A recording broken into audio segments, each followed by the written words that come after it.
Hello my dear friends, I am back in Scotland, back in Glasgow, as maybe you can tell from the background.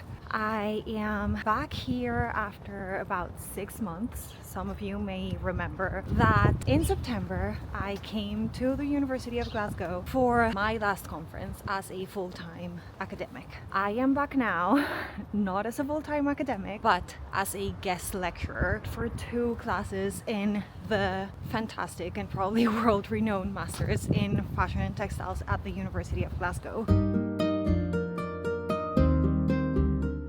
I'll be teaching on colonial Spanish American fashion for the Renaissance dress and textiles class today, and then tomorrow I'll be teaching on applications in dress history, I think is the name, about my experience as a fashion historian pursuing non-traditional paths, and especially after having exited academia, although being here I think means that I haven't fully exited. I still have a foot in academia, and that's actually something that I really want to keep doing. I want to keep lecturing. I want to stay partially linked to universities, and I definitely want to continue teaching. And I think that's been one of the main realizations of preparing these classes, and then also just knowing that I was so excited when I got invited. You know, that says a lot. So anyway, I just want to share the trip with you. I just want to share the experience with you. So let's go. I need to rush, but I wanted to show you what I'll be wearing today. So I'll be teaching a class on colonial Spanish America for a course on global Renaissance dress and textiles. And so I decided to wear one of my favorite tops, which I don't think is necessarily inspired in 17th century like Hispanicized fashions, but it recalls some of those silhouettes. And there's actually a picture that I love of myself teaching at the Colonial Museum in Bogota with a portrait that depicts a woman from Bogota, I believe, or like nearby, in the 17th century Hispanicized kind of dress that I am mentioning. I will not talk about her or that dress in this class. I'm talking more about the indigenous perspective and the indigenous influence in fashion, but that's why I chose to wear this top with just plain black trousers. So you can see it here, and it's just plain black pants. And then I'm gonna be wearing some of my most precious, most treasured earrings, which actually my PhD supervisor gave to me as a gift when I graduated. So they look like kind of girandole earrings from the 18th century, and they have these like blackened parts that I really love. Hopefully you can see it there. She bought these earrings when she was getting her own PhD. I think she was doing research in Sevilla in like the 70s or something. And must have been later than that. Anyway, she bought those earrings there. She said that she never really wore them. And then by the time she read like the first draft of the first chapter I sent her of my PhD dissertation, I was writing about these kinds of earrings, and she was like, I know what I'm gonna give to her whenever she finishes this thing.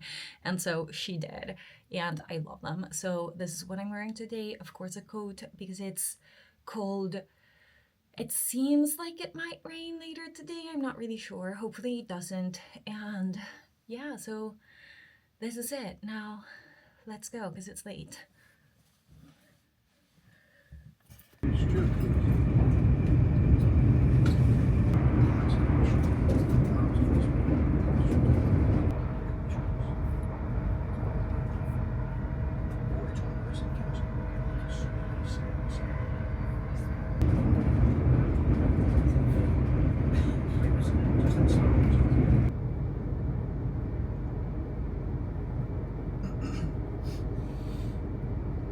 My class was a success.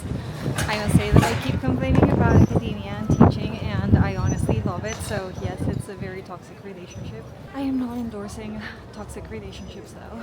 And then my afternoon meeting got cancelled, so I decided to take an afternoon trip to Edinburgh. Here I am, as you can probably tell. And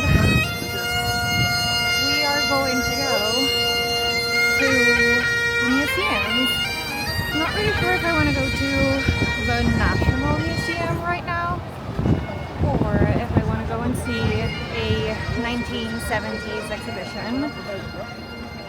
So I guess we'll see where life takes us.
Just a little nerd in her happy place.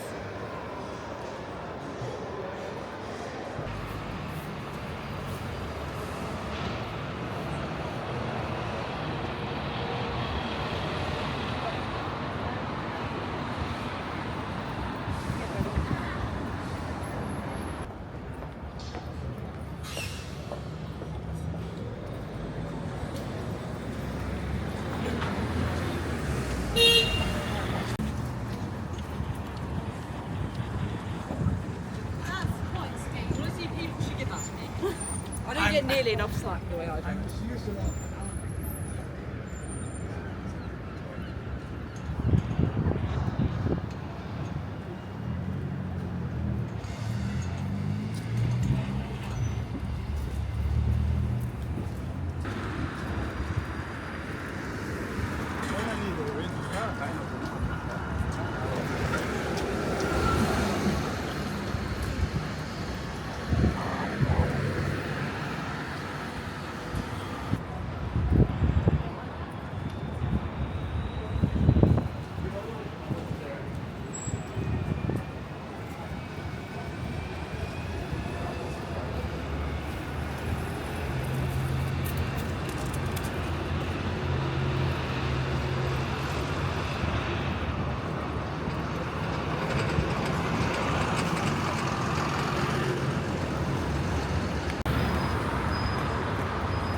I just finished my meeting and now I am walking over to a friend's place where we're gonna have dinner, and I'm super excited about it, not only because I adore her and admire her very much as a professor and as an academic, but also because she seems to be one of the greatest sounding boards for my crazy ideas on especially how to bridge the academic side of my fashion history research and then the work that I've been doing more recently as a fashion stylist and a fashion consultant more broadly. So yeah, and then she's super interesting. Her research is interesting, her teaching is interesting. I'm super excited to see her. I know that we are going to have a fantastic conversation.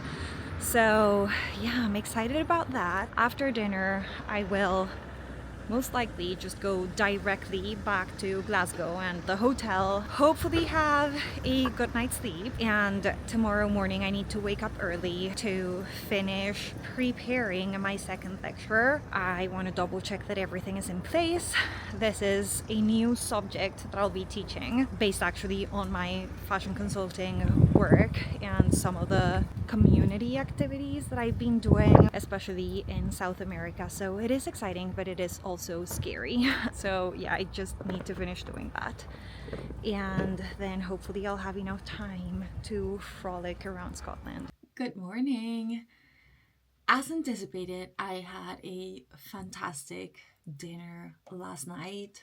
Food was delicious, conversations were spectacular. So interesting, inspiring, thought-provoking. And of course, I may have had one too many ideas with a friend who is probably just as multi-passionate as I am, if not more. And so of course there is usually just a non-stopping flood of ideas and projects and things that we want to work on. So that was great. I came back into Glasgow from Edinburgh at I don't know, maybe around 11:30. I was actually so excited about everything that we talked about that I could not fall asleep. If you know me, you know that I am an early bird. I'm usually out by 9:30. And so this was rare. It might also be jet lag because I really only flew over to this side of the Atlantic, 5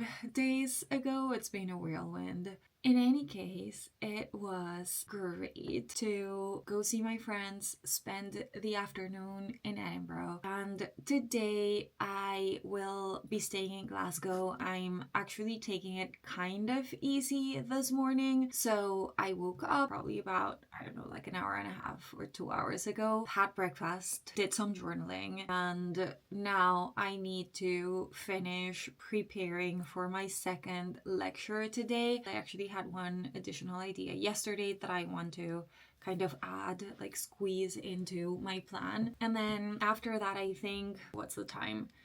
It's 9:25, so I'm aiming to be out of here by 11. I might go to one of the museums. It is sunny and beautiful out, so I might want to go to the Botanic Gardens, actually. It is a busy afternoon. I want to enjoy the morning. I want to enjoy the sunshine. We'll see if we make it happen. For now, I need to get on my laptop.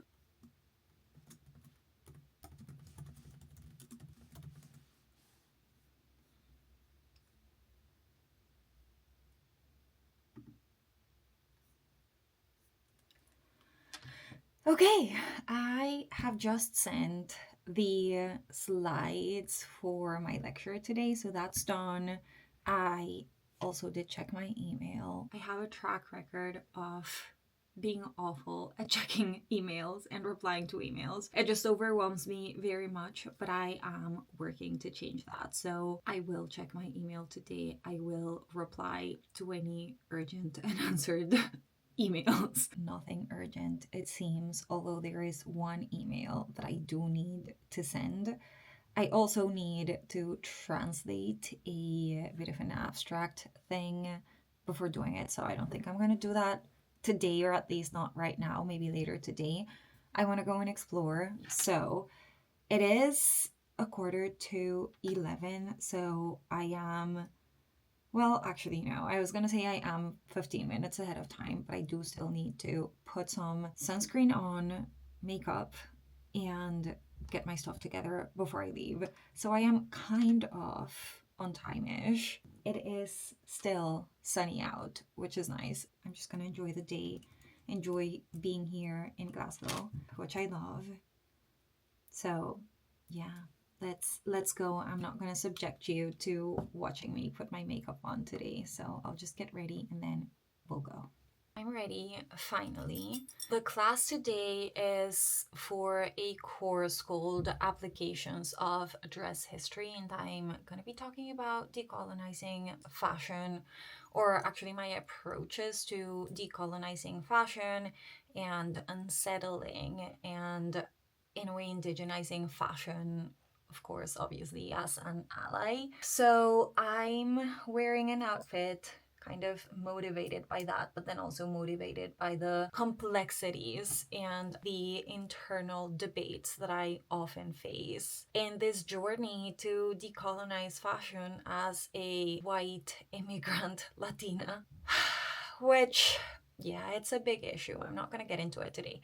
So I'm wearing my frog earrings and hoping to be endowed with good qualities of knowledge transmission with the frog amulet, frog spirit, a farm Rio sweater that I've had for several years, and it's one of my favorite sweaters. And then just some wide trousers, which I've been wearing actually quite a lot recently. I think I've been wearing them almost once a week over the winter. I stopped when I was in Colombia a few weeks ago, but they have definitely been one of my staples this season. I think they look actually kind of cool with the colorful sweater, and I'm not really sure.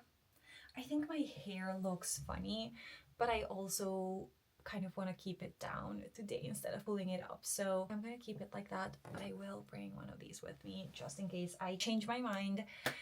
And now we are truly ready to go.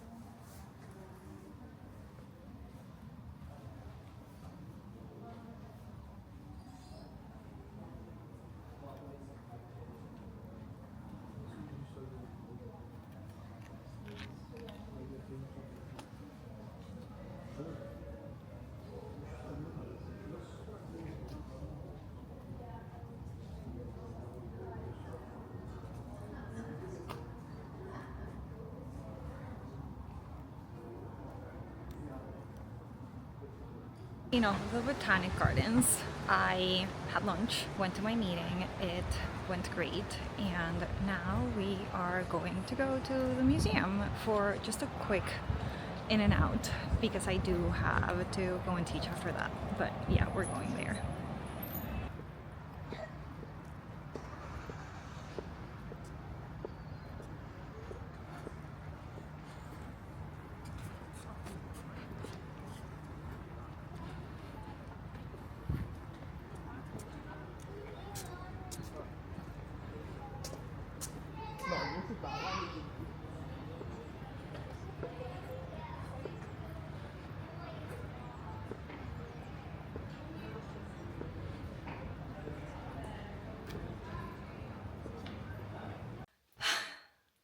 I have shed my earrings, most of my makeup, most of my jewelry, but I wanted to come here today to just record some quick reflections of not just the day, but this trip, and especially the teaching experience. I had so much fun. I really was reminded of all the good reasons I love engaging with students and teaching and just educating people more broadly. It doesn't necessarily have to be in a higher education setting. So this is a big thank you message to all of the students at the University of Glasgow who very generously participated in my guest lectures yesterday and today, and to Sally Tockett and Sabina Viva, who invited me to their courses. You know, I've been struggling for the past few months with trying to figure out how I feel about academia and where I want to go next after having lost my last academic job. And while it is easy for me to hang on to the parts that I don't like, especially to like discourage myself from continuing to pursue a career in academia, also considering how this is a bit of a challenging moment for academia, it is just inevitable for me to see all of the positive aspects of it after a couple days, like yesterday and today. And so that was nice. And then the other thing that was, I think, really nice, and I keep thinking of one of my friends who has been telling me that as a guest lecturer, I get to do the fun part, which is just go out, teach, share things with students, and kind of leave things there and leave the actual lecturers and professors to take care of the mess. I think the reason I'm thinking about this is because, especially today, talking about decolonizing fashion, I was able to bring a lot of my very own, very personal life experience and like journey. I got to be very transparent in my reflections in a way that I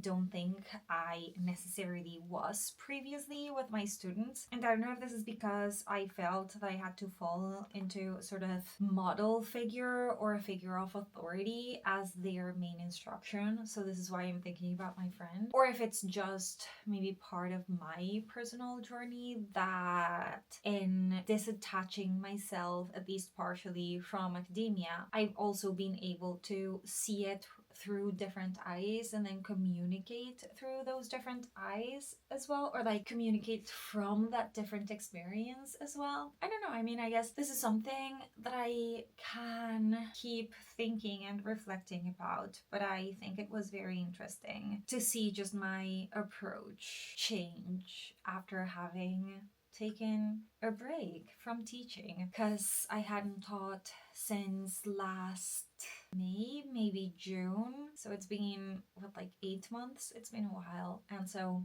maybe that's why I feel just fresh and easier about it.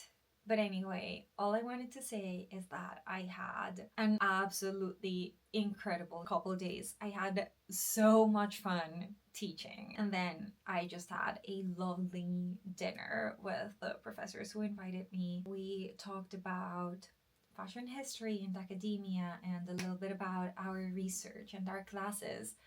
But we also just had fun and talked about families and dogs and movies and other things. And it was really nice. I do miss being in academic environments, and I do hope to be able to at least pop back in more often. I am excited to continue to find, I guess, my path in between academia and fashion and styling. And this week has been a very special coming to myself, knowing that I don't need to let any of these different parts of my life kind of define me above all of the other parts, but that I can actually kind of bring them together to create my life. So yeah, I just wanted to share that. I am pretty tired. It's not that late. I do have an early-ish train tomorrow, and then I'm flying across the Atlantic again to New York to teach some more, do some research, to see friends, and to celebrate my birthday as well. So I'm just gonna take the nice easy. I'm gonna brew some tea and read, journal, yeah, go to bed soon. Finish shedding all of these layers is the first step. Thank you for being here. Thank you for listening. Thank you for witnessing the change, I think, in mood. I feel very different now to how I felt a couple days ago when I first arrived here. But anyway, thank you for following my adventures as a fashion historian. And please do expect some more from New York and other parts of the world very soon.